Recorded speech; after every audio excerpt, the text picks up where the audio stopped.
Good morning, Wabash. Today's speaker graduated from Wabash in 1985. While he was here, he was the president of the Teak House, a varsity baseball player, and a member of the Sphinx Club. After leaving, he began teaching at Cecina and later at Franklin Central, where he also coached numerous sports, including baseball, tennis, and girls golf. In the fall of 2004, he came back to Wabash, where he currently serves as the Assistant Dean of the Students.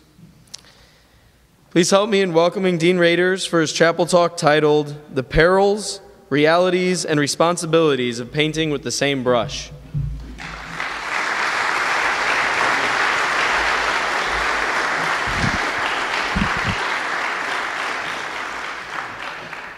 Good morning, and thank you, Andrew, the Kyles, Alex, and the other members of the Sphinx Club for inviting me, a proud alumnus of your organization, to speak today. But I do begin with a complaint. An old coaching friend of mine told me long ago that a key to success in anything is to not follow a legend. That said, you can hopefully understand why I was a bit disturbed when I found I would be following Dr. Blix to the chapel podium. And then when you all gave him a standing ovation at the end of his speech last week, well, you set the bar awfully high today, and I was bothered. My talk, though, should go down in history in at least one way. It is one of only a few chapel talks in the long and rich history of the college to be given with the Cubs in first place. First, a word to our seniors.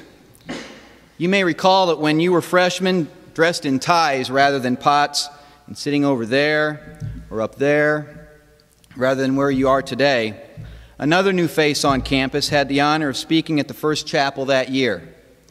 Though I wasn't smart enough to think to call you my brothers as we began our journey together, I have nevertheless marked our previous 3 years with a family-like approach.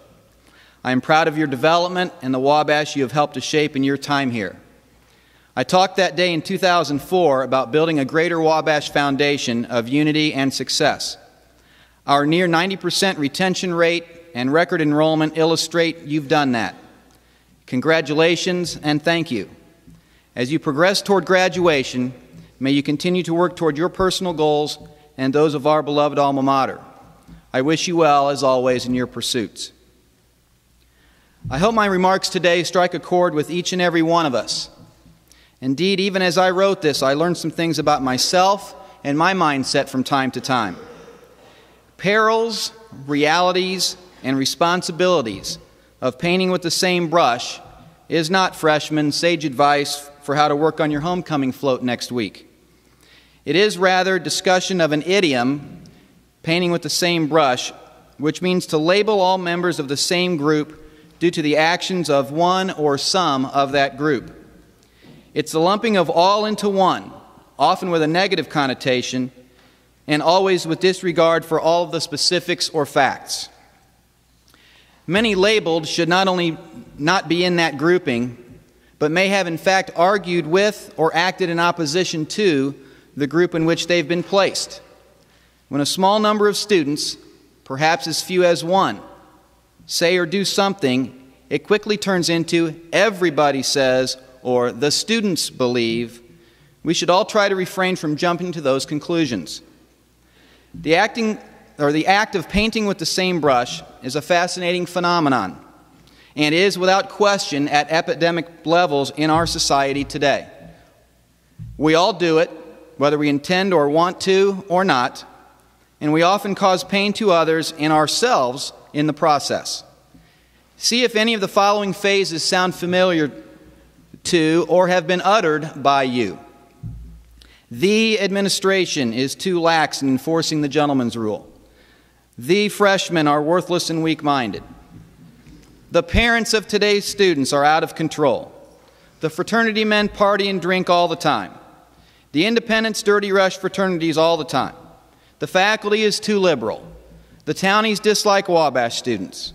The fraternities deprive pledges of sleep. The coaches don't want athletes to rush. The faculty is too conservative. The administration is too strict when enforcing the gentleman's rule. And my favorite, Wabash men are and then you fill in the blank with a description, positive or negative, of your choice. The list goes on and is equally prevalent out in the real world. The Democrats are against the war. The Republicans are for the war. The Bush administration today decided to. The Bengals and Pacers are criminals. The media is out of control, etc. Whenever you hear a group identified first with that dirty little three-letter word, the, you can bet the paint is beginning to fly. In fact, there may be only one type of paint-wielding category of negative statements that can accurately begin with the all-encompassing word the.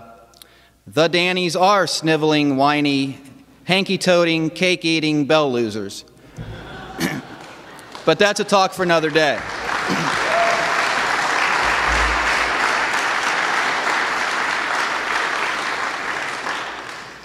Back on point, there are some obvious perils that arise from improperly labeling a group, not the least of which is fundamental accuracy. For example, as a student, I too fell into the administration paintbrushing. Having worked with the administration for the past 3 years, I can tell you that rarely does the administration make a decision that is without debate, discord, and perhaps even disagreement within the administration. So when painting all administrators with the same brush, you often color some officials who agree with your position or share your disappointment or frustration. That is, therefore, a dangerous thing to do, for you can push away supporters with one stroke of your brush. And again, though, gentlemen, you are not alone in making this mistake. Depending on your affiliation, you have probably been painted with the brushes of faculty, administration, staff, and fellow students. Last year, for example, a number of us spent a lot of time discussing and remedying labels of the fraternities as being, depending on the time, subject matter, form, etc., irresponsible, feckless, law-breaking, exhausted, disingenuous, and, of course, ungentlemanly. Creating those labels of all because of the actions of one or a few is indeed perilous. In terms of the necessary subsequent actions we must take to investigate the claims and the legal, liability, and public relations road that must then be traveled. But more importantly, inaccurate labels of all make it much more difficult to deal with the actions of the one or few because of the need to focus on the group. Essentially, it becomes easier to defend a paintbrush label of all and show that to be false versus demonstrating some thread of accurate information as true, and that can indeed be perilous. Fraternity men have made mistakes in the past that led to those labels, and they're trying to overcome those. I think they've made great strides, but they collectively take steps backwards when one or a few Greeks put the brushes right back into the hands of casual observers via their irresponsible actions. A different example, excuse me. The statement, "the townies dislike Wabash guys," is primarily false.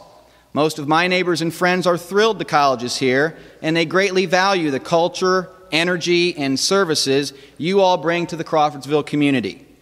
But it is difficult to convince a student who has had a negative experience with a local resident of that fact.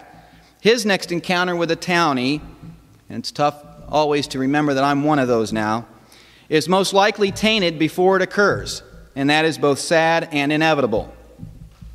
We can especially hurt ourselves and our Wabash community when we get out our common paintbrushes on campus rather than seeking the truth and, dare I say, correcting falsehoods.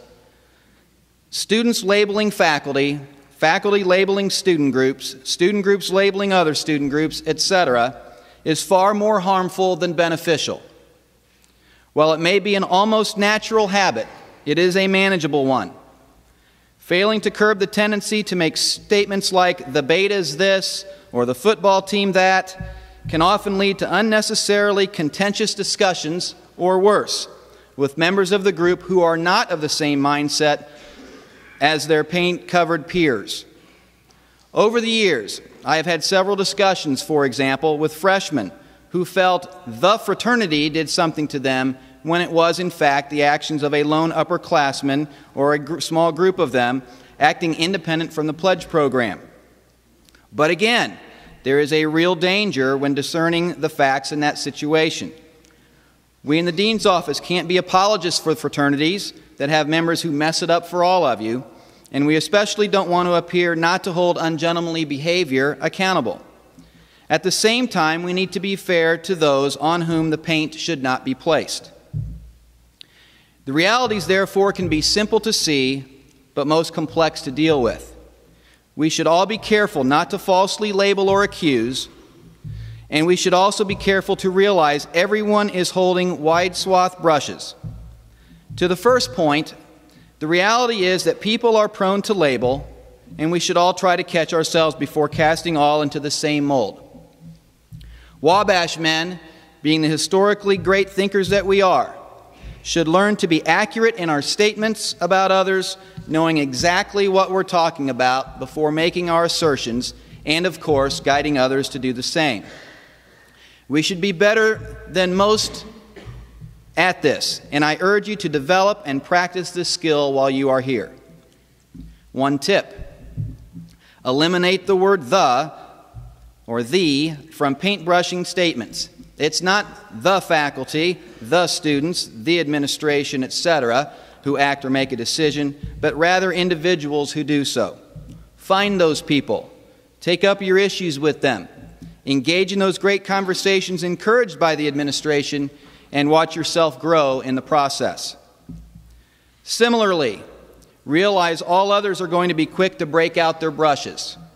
As such, we should seek to assert the truth about ourselves before we are hit with undeserved paint. To that end, I come to the third and most important element of this talk, that of responsibility. From the painting perspective, we should take the personal responsibility to free ourselves from the tendency to color others with the same brush. I think you get that by now through this talk, and I will trust that you will do so. Excuse me. From the painted perspective, though, we have a much more difficult challenge, and I believe a critical responsibility to act accordingly. Let's use the Dreadful Dannies for example. When we are in a setting with them, we should know that every member of their community is armed with their brushes and ready to paint an unflattering portrait of us. When you act, you will be acting, whether we all like it or not, whether you believe it or not, and whether fair or not, you will be acting on behalf of all of us. You represent yourself, your family, your living unit, especially if you are wearing your fraternity letters, your team or organization, your class, and of course our college with everything you do. And each and every one of your entities will be cast into the mold that you create for them. When you act, gentlemanly or not, you put paintbrushes in the hand of all viewers of your actions. And again, like it or not, there are serious repercussions for all on whom those viewers spread their paint. We deal with these students in our office all the time, and I'm pleased to report the overwhelming majority of your artists paint you in a flattering way. Most of you do great things, acting gentlemanly, both on and off the campus, at all times, and you make us proud when others sing your praises. I am here to reinforce that message and to urge you to be constantly aware of the responsibility you hold. Dean Bambry told me on my first day on the job to remember that we deal with individual student behavior when we handle disciplinary issues. I've learned, though, that we spend far more time, dealing with the paint that is strewn around by all members of our community. Most often, our guys report they didn't realize their actions were having an impact on the family with children sitting near them, nor on the peer group they've negatively portrayed.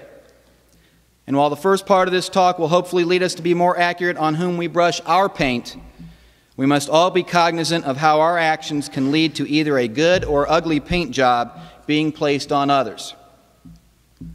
As you prepare for the great traditions of Homecoming Week and particularly Chapel Sing, let me tell you of some ugly painting that has taken place recently. Upperclassmen, particularly sophomores, have crossed some lines in regard to how to prepare freshmen for the challenges of chapel sing. Some upperclassmen's idea of fun with an egg or water or other substance as a means of testing or readying freshmen have had major ripple effects. That type of action, while leading to individual men's trouble in our office, perhaps more importantly, is damaging to each man's groups. Those directly hurt by those types of behaviors, or those who have heard of them, have said, the sophomores did it, the upperclassmen did it, the dorm guys did it, the chapter did it, the national fraternity did it, and alas, the college did it. Or at minimum, the college condones it. That's not fair, gentlemen, because I know neither the college nor the fraternity, independents, upperclassmen, and sophomore class universally sanction that type of behavior. Yet we are all hurt by it and have to deal with the consequences as the paintbrushes come out of the woodwork. The political world calls it damage control, and quite frankly, it's time we all take stock and personal responsibility for curbing the amount of damage caused by individual ungentlemanly behavior. As Dean Bambry stated a couple weeks ago, the gentleman's rule works best, or perhaps only, when students hold each other accountable. I know you get upset, many of you have talked to me about this, when improperly thrown into the same category as one or several who break the gentleman's rule. Guide each other to do well. Doing so is an empowering and rewarding phenomenon which puts the college in a great light. What's best about our college is, again, that the overwhelming majority of you do that. You value your freedoms, you guide yourself and peers, and you make us all look good in the process. Wabash is a great place with truly an exceptional faculty, staff, administration, alumni, and students. Those of us who love it, and I would contend that's each of you as shown by your attendance at chapel today, hold paintbrushes in your hand and deal with a world armed with the same. We are at our best when we realize that, when we take great pride and care with our freedoms and responsibilities, and when we show our classmates, peers, guests, outside observers, and indeed the world, the best side of Wabash men. When we do that, we allow the painters to do their work, but they're able to produce a beautiful art depicting this as a wonderful place with a special, inspirational, magical, and tremendously successful and positive campus culture. Thank you again for the deep honor of speaking with you today. Enjoy a great week of homecoming festivities. Thanks.